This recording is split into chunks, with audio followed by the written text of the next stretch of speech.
Recording now.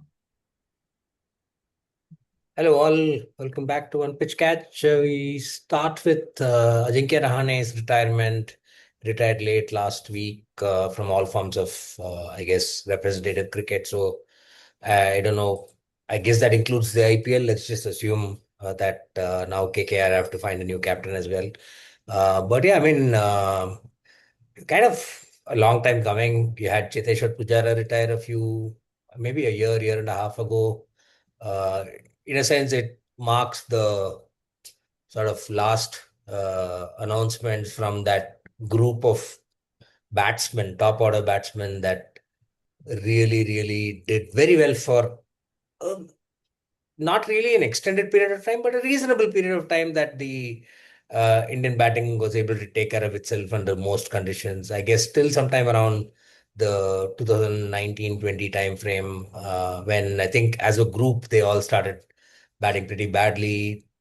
But yeah, let's go back to Ajinkya Rahane. I mean, he came in through the whole Bombay, Mumbai school of batting, much like a lot of his predecessors. Again, not flashy, not the Yashasvi Jaiswal type of Mumbai school of batting, but say more in the traditional mindset. And I think what really comes to my mind is some of the innings that he played. It's been well documented, but he waited for a very long time to make his debut, didn't he? Yeah, that's the first thing that came to my mind. He was like, I think, like retirement. No, I mean, when he last played his last Test match, probably India played 20-25 tests, and then he's announced his retirement. Similarly, his debut also after getting selected to the squad, I think he spent 14 or 15 tests sitting and not playing in the 11. So, Oh, okay. that's a very great memory that came to my mind the moment I saw his retirement, and that is I mean, because everyone felt that every other test, no, before the previous day, most of the articles would talk about will Rahane make his debut? Will Rahane make his debut? Mm, It was so spoken okay. about because he had made so much of runs in Yeah, domestic, in Ranji, and all those things, and everybody was waiting to see him play in the international arena. But unfortunately, it took much longer time. I think it was around the 2012, 2013, yeah. that 13 period. is I think against Australia is when he Yeah, so debuted. that's 2012. That's right. So that 2012 is when it happened. And the other thing that came to my mind was his brilliant. I mean, of course, I think he's led India in 6 tests, and India won all 6 tests. Yeah, If he has or led not it, lost. yeah, and if he has led the team, which means India was probably without their best batsman Yeah, Virat. It correct, means correct. that, right? If Virat had been there, Virat would have captained. Yeah, yeah, So that is that, or maybe Rohit Sharma or Virat, whoever. But which means that is a very excellent start to have. And most of the time it is definitely. abroad those tests. And I mean, of course, the biggest jewel was his century in Melbourne in 2020, and then going on to win that series after being Yeah, 36 yeah. all out and losing the test. And the And most losing pretty much most of the bowlers. most of the team. I think in the last test where somewhere like 1,000 plus wickets Australia had and India had Yeah, 17 wickets or something like that when they walked into the last test. And also a very vivid memory comes to my mind is when he refused to cut a kangaroo-shaped cake after winning that oh, okay, series. Because he said that it's a national animal and okay. respect the opposition and all those things. But he's always been very gentlemanly That about decent kind of about guy. that decent kind of guy. In fact, once I remember in a Ranji game, he sent Yashasvi Jaiswal back Oh, inside. yeah, yeah, yeah. He was fielding. He was the fielding captain, Mumbai. Yashasvi Jaiswal was sledging the batsman, so he didn't Correct, like it. correct. He Yeah, sent yeah. him in. So, is he the last gentleman cricketer to retire, or do we have somebody left? Yeah, I think that's probably the case. But I think the other thing that comes to my mind is in 2013-14 when India were there. This was the series where Dhoni retired after the first Mm. test or first couple of tests, and Virat took over.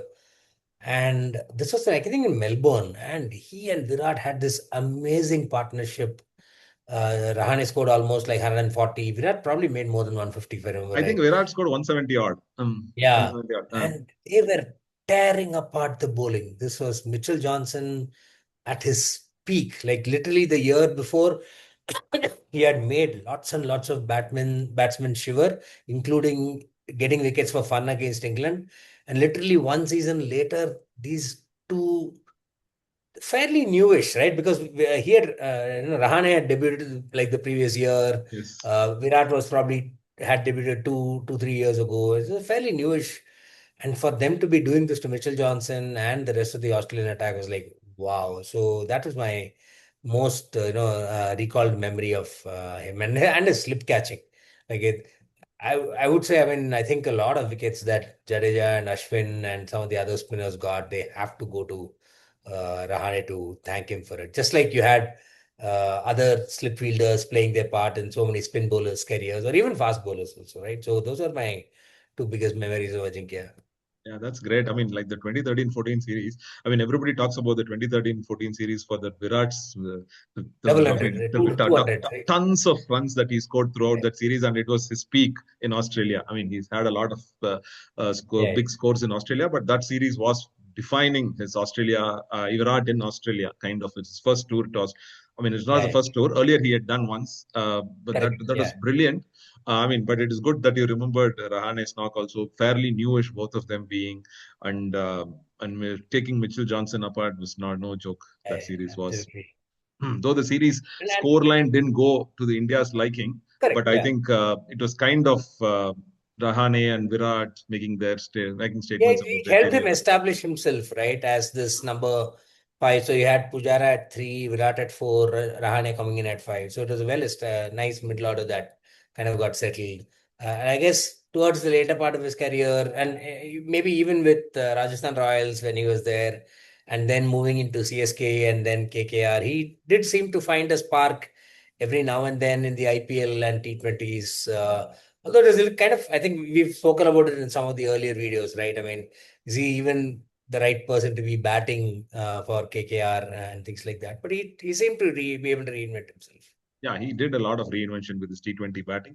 Probably, I don't know if that affected his I mean, red ball batting, because towards the end of his red ball Yeah, career, yeah, he was not getting any runs. So he yeah. He probably was focused more on the white ball, and he did some very good innings in IPL also, though not much in the Indian T20 side towards later. correct. Yeah, But of course, he is one of the. I mean, a lot of people say he's not that great yet, but unfortunately, the numbers don't suggest that also. He ended up with a 38, yeah, 39 average. At one point of time, I even expected him to finish at 49, 50 because I was so fond of yeah. him at one point of time when he was scoring above 50, the strike, the average.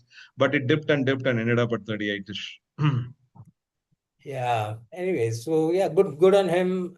We don't know what awaits him. I'm sure there's media and coaching and a lot of other things that could come up.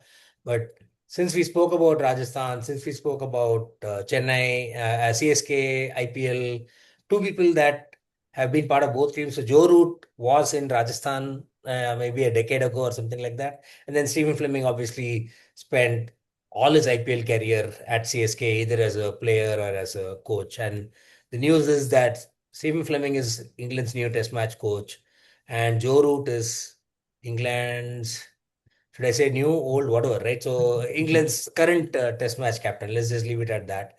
So it's kind of interesting selection. I think there's some New Zealand connection in there somewhere. There's Tim Southee, Jeet Patel, and then obviously you had Brandon McCullum is the limited overs coach. There's a lot of New Zealanders in the England coaching ranks right now. But what are your thoughts on Stephen Fleming being picked as a coach? Is it the right? And remember, he's not coached any international side. It's really he's only coached CSK and probably the rest of the franchises. I think the CSK as such in the last 2 3 years have been playing T20 in the Test cricket mold. So Okay. so so so the way that could have been the clincher for England Test coach, Yeah, I yeah, think, because I mean, for all the great work that he did with CSK in the early years, and they won five IPLs when he was coach. But the last 2 3 years, definitely CSK have been. I mean, it was pushing for a change, and rightly so. I think he was let go of that position, and England also need somebody. I think. I mean, they were playing Test yeah. cricket in the T20 mode, so now they need somebody who Meeting of both worlds, will right? bring the Test cricket back. I mean, Stephen Fleming is okay. I think Stephen Fleming, though he's not coached any international side before, Stephen Fleming has the credentials to be. But Joe Root, yes, he's been captain before, and I mean, I'm sure you did some numbers crunching with his average as captain and not as Yeah, captain. What do they he say? averages he averages almost like I think between 6 and 8 points lower as batsman only compared to when he was captain. Sorry, I mean the other way around. He averages much lower as captain compared to when he's a batsman only. So that is a little bit of a worry for England for sure. And by all accounts, he didn't really enjoy his previous stint. Even this recent test where he stepped in with Ben Stokes and Ollie Robinson, was it? Basically Gus banning Gus themselves. Gus Gus Atkinson, sorry, I keep getting confused between the two. So basically, they were ruled out. Ben then eventually gives up the captaincy. I think even that second test was probably not that uh, Yeah. enjoyable for him. So I don't know. I would have. I think one thing the ECB could have done was to consider Harry Brook. Yes, I know it's difficult to captain in three formats, but they could have figured things out, right? I mean, you focus on they could have had Harry as the test match captain and either him or Jacob Bethel or some other candidate for the ODI or the T20 roles, right? So, because it's not a good statement, right? I mean, yes, it reflects on how Harry has behaved so far, but he's the vice captain. He first gets passed over when Ben retires. And now he's passed over even when there's a new coach that's coming. So I don't know what message this sends out to him. I would have, and he's very good, right? I mean, as a batsman, he's very good. And his team did a pretty good job beating India recently in the T20 and the ODI format. So he's getting something in place, right? It may be a little premature, we don't know. But I would have probably gone to Harry and said, look, you're in the role as long as your name is in the front pages only for cricketing reasons. The moment you're in the front pages for how to handle a bouncer and classes like that, then you're out. So I think that kind of approach may have worked. It would have. I think we would have found out better about Harry as a captain. Yeah, I think, yeah. I mean, I mean, I'm talking in ECB's defense because if Harry is already, they have given both the white ball captaincy to Harry, both T20 and ODIs, of course, and then loading him with the red ball captaincy also. Right. I mean, he and I think he and Bethel are probably the two main names that come to my mind who play all three formats for England at this point of time. Yeah, and Jofra when he's getting out Jofra on the is, I right mean, side. Jofra even, I mean, he needs a lot of, he is kind Yeah, of the yeah. Bumrah of England who play roles and Correct. gets injured a lot and things like that. We'll get to Uh, him. We'll get to Bumrah next. so giving all three captaincy and also the coming up all three formats are having big World Cups. I mean, of course, Okay. the ODI World Cup, T20 World Cup, and Ashes is a World Cup for England.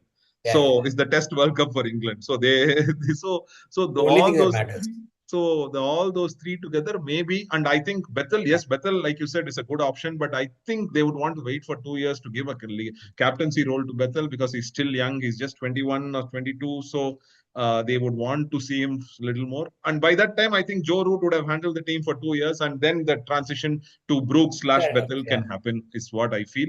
Yes, I mean, but I am sure ECB spoke to Brook because he was vice captain for a long time. So when you're passing a vice captain and giving the captaincy to somebody else, I'm sure there should have been a conversation that would have happened with Brook. Is my assumption. Yeah, I guess somewhere they're also probably hoping for Ben Stokes to say I'm available again or something like that. That That could possibility happen was there. because because already Robert Key has said you never Yeah, know yeah. with Ben. Okay, so he Yeah, ended up like wondering. he's spoken about, he's done it in the 2023 World Cup also. Yeah, So it's so not out. It's not out of the picture. But yeah, since we were talking about Jasprit Bumrah, so the news is that for the Indian Test tour of Sri Lanka, Jasprit Bumrah is ruled out, and Akib Nabi has been brought in instead of him. It's a two-test series. I mean, it's kind of questionable why they had to name him and then pull him out in the first place. If your plan was to wrap him in cotton wool until the 27 ODI World Cup, then just do it. I don't know where India plays after this. We could probably just take a look. Maybe there's some other major series coming up or something like that. But yeah, I mean, I think from in terms of that test squad, we also have this new guy, Saraj Jain, who's been picked in. I think it's probably 30-ish. So 32. it's He's going to be, 32. yeah, he's 32. So it's not that often that India gives debuts to players that are older than 30 for sure, right? I mean, very, very few people in that group. Uh, so And what are your also, he's thoughts a very around that rarity. squad? I'm sorry to interrupt. He's a very rare case. He's never had an IPL contract, but he's been picked for Oh, tests. yeah, yeah, yeah. so, so that is a very rare case in India. So, That your means test select. we can agree that Gautam Gambhir did not have a say in that selection. Yeah, because a test selection is mostly based on IPL Yeah, performances. So Saranjan has never had an IPL contract, so that is interesting to see. And to his credit, he scored a lot of runs and picked a lot of yeah, wickets in the recently India A Sri Lanka A series that happened in Sri Lanka. So he should know the conditions and all those things well. But like you said, Bumrah need not have been picked at all. The rest yeah, and rehabilitation could have extended beyond this. A two-test series to Sri Lanka. I'm sure we have the arsenal, the firepower to go yeah. and beat Sri Lanka in Sri Lanka without Bumrah, I would think. But now that it's interesting, Saransh, Jadeja, Manav Kuldeep, Sutar, of course, Manav Manas Sutar, who Sutar, picked who, 7 wickets against Afghanistan, yeah. and Kuldeep, of course. So, do you think India will play all four spinners or three? Jagat? Yeah, I think playing four spinners is going to be very difficult because then you have to open with the spinner having the new ball, and I've never seen Jadeja open with the new ball. So and I doubt if the others will. So I think they will end up going with three spinners. Now the question is whether Kuldeep will be picked in that such situation. He's not being picked for anything. Will Sri Lanka just be another like they say test tour for him, right? No test, but just a tour. I hope that doesn't happen. I'm pretty sure he and Jadeja will be the first choice spinners with either Manav or Saransh coming in. Manav, like you said, did get six in his first test innings, but they may take a look at Saransh and then take a call in the second test to maybe leave Jadeja out and give these others a go. But I don't That's think about I think leaving Jadeja out doesn't make sense. Like I think Jadeja is now retired from T20s, and I think that his yeah, ODI door is also shut. yeah, yeah, His yeah, ODI door is also shut, pretty I much, think. yeah, So I think the only thing that he can play is Test cricket. So I think we should use Jadeja. I mean, especially if this with his recent last 3 years batting, he gives a yeah, yeah, great yeah. balance to the side. So I think he should be playing every test that India plays, unless he's Yeah. injured. So yeah, So it'll let's see how be it goes. let's see Bumrah, what the, Bumrah injury, yeah, I mean it's a little bit of a setback in terms of pulling him back, but I don't think that it will affect the team balance as yeah, such. it's probably more precautionary than anything else. And then, of course, it also gives Akib Nabi an opportunity. He's been among the wickets for the last couple of seasons. And when the series against South Africa happened earlier this year, I mean, there was a lot of question like, how come Why Nabi was is he not not being picked? picked and things like that? So, and I think West Indies and South Africa, he was not picked for either. So, in that sense, this probably gives him an opportunity. Hopefully, he plays. Let's see. Yeah, The let's see. pace attack seems a little greenish. I mean, there's Siraj, there's Prasid, then there's Gurnoor and Akib Nabi. I don't know who else is there. So maybe they may not even pick Gurnoor and I Akib. think It'll be I Prasid think I then. mean I'm getting a feeling that Akib Nabi will walk into the Mm. first 11, though he is picked as a late replacement. I think he will walk Okay. into the first 11 is what I am assuming. Let's see how it goes once there is a warm up Okay. game coming up this weekend, and then the next week the test starts. It's a short tour. We should be given the way India has been playing tests of late. No test cricket is a given now for Yeah, test yeah, India. definitely not. So that should be a good contest. Yeah, that's about it. So we'll again, Apart from this, Pakistan are playing in West Indies their West tests. Indies. Yeah. The first test was brilliantly. They bowled out Pakistan's cricketing struggles continue with the West Indies beating them in the first test, and the second test is just 1 day old. Yeah, So just started. we Yeah. will come to it once the series is over, and if Cool. we'll And see if then Pakistan can get some sort of revival with a new and captain. and they need to carry that momentum into England because that's where Pakistan go next. That's the series that Joe Root will be captain for. So. Yes. Okay, right. So nothing else then. Thanks a lot. Please do keep watching, subscribing, leave us your comments and follow us. Thank you. Bye. Thank you.